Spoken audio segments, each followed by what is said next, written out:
नमस्कार दोस्तों, मैं हूं दिलीप पाटिल और आज हम बात करेंगे उन लोगों की जिनका नाम शायद आपको स्कूल की किताबों में भी नहीं मिला। हम अक्सर गांधी जी, नेहरू जी, भगत सिंह जी, नेताजी सुभाष चंद्र बोस जैसे महान नेताओं को याद करते हैं और करना भी चाहिए क्योंकि उनका योगदान अमूल्य है। लेकिन क्या आप जानते हैं, हमारे देश की आज़ादी और निर्माण में ऐसे भी लोग हैं जिनका नाम इतिहास के पन्नों में बहुत छोटे अक्षरों में लिखा गया है या शायद लिखा ही नहीं गया हो। आज हम उन गुमनाम नायकों की कहानी सुनेंगे जिन्होंने बिना नाम, बिना पहचान, सिर्फ देश के लिए अपना जीवन न्यौछावर कर दिया। इतिहास अधूरा है अगर उसमें सिर्फ बड़े नाम हो और छोटे अनदेखे नाम गुम हो जाएं, क्योंकि किसी भी आंदोलन, किसी भी क्रांति, किसी भी निर्माण के पीछे हजारों लाखों लोग होते हैं। जैसे एक इमारत में सिर्फ नींव का पत्थर नहीं बल्कि हर ईंट मायने रखती है। इसी तरह भारत की आज़ादी और उसके निर्माण में हर उस व्यक्ति का योगदान मायने रखता है जिसने अपने हिस्से का बलिदान दिया। इन कहानियों को जानना हमें न सिर्फ प्रेरित करता है बल्कि हमें यह भी याद दिलाता है कि बदलाव सिर्फ बड़े नेताओं से नहीं आता है, आम लोग भी इतिहास गढ़ते हैं। 3 प्रमुख गुमनाम नायक। पहला, मतंगिनी हाजरा, जन्म 1869, बंगाल। 70 साल की उम्र में भारत छोड़ो आंदोलन में शामिल, अंग्रेज़ों की गोलियों के बीच तिरंगा लहरा लेकर आगे बढ़ी और वंदे मातरम के नारे लगाते हुए शहीद हो गई। सोचिए, 70 साल की उम्र में भी देश के लिए जान देने का साहस, यही असली देशभक्ति है।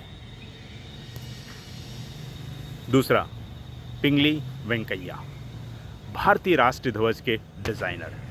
उन्होंने तिरंगा का पहला डिज़ाइन तैयार किया जो आगे चलकर आज का राष्ट्रीय ध्वज बना। हम हर साल तिरंगा लहराते हैं, लेकिन क्या हम जानते हैं कि इसे डिज़ाइन किसने किया था?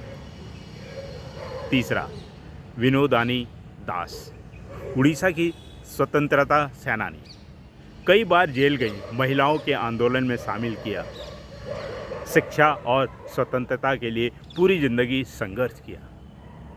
ये वो लोग थे जो रोशनी में नहीं आए, लेकिन जिन्होंने चुपचाप अंधेरे को मिटाया।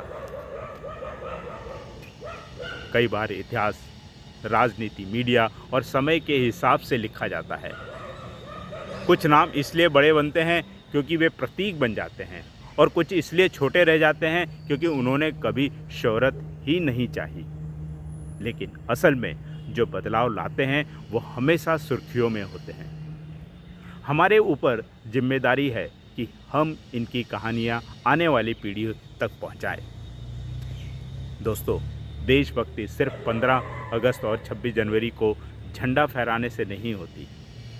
यह तब होती है जब हम अपने इतिहास के हर नायक को पहचानते और उनकी कहानी दूसरों तक पहुंचाते हैं। आज मैं आपसे निवेदन करता हूं, एक गुमनाम नायक के बारे में रिसर्च करें, उसकी कहानी जानें और उसे सोशल मीडिया पर शेयर करें। शायद इससे किसी और को भी प्रेरणा मिले और ये कहानियाँ जिंदा रहें। मेरे दोस्तों, अगर आपको यह वीडियो अच्छा लगा हो तो इसे लाइक करिए और शेयर करें ताकि और लोग भी इन गुमनाम नायकों को जान सकें। मेरे इंस्टाग्राम, फेसबुक और लिंक्डइन से जुड़ें और मेरे व्हाट्सएप और टेलीग्राम चैनल को ज्वाइन करें। लिंक डिस्क्रिप्शन में है। याद रखिए, इतिहास सिर्फ नामों से नहीं बलिदानों से बनता है। जय हिंद, वंदे मातरम।